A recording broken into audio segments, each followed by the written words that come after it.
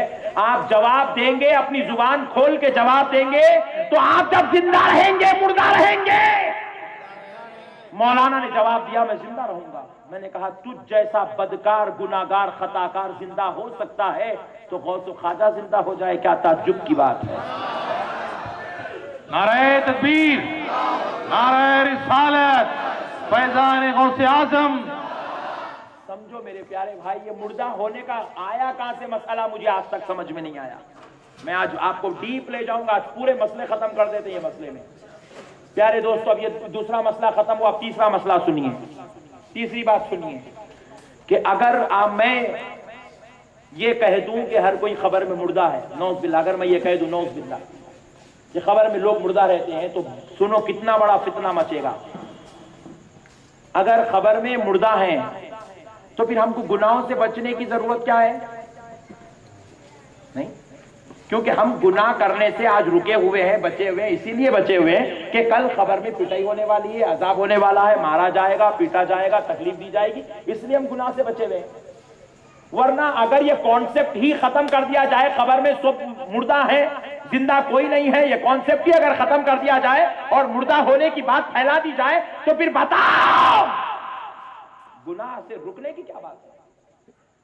خبر میں عذاب ہوگا اس لیے تو ڈر کے آپ رک رہے ہیں, ورنہ خبر کے عذاب کو اگر نکال دیا جائے, پٹائی کو نکال دیا جائے, رحمت کو نکال دیا جائے, انعام اور فضل کو ہٹا دیا جائے, تو پھر میرے پیارے بھائی اب گناہ سے رکنے کی ضرورت ہی کیا ہے, نیکی کرنے کی ضرورت کیا ہے؟ نعوذ باللہ. ہم اسی لیے آج گناہ سے بچے ہوئے ہیں کیونکہ کل خبر میں مار پڑنے والی ہے.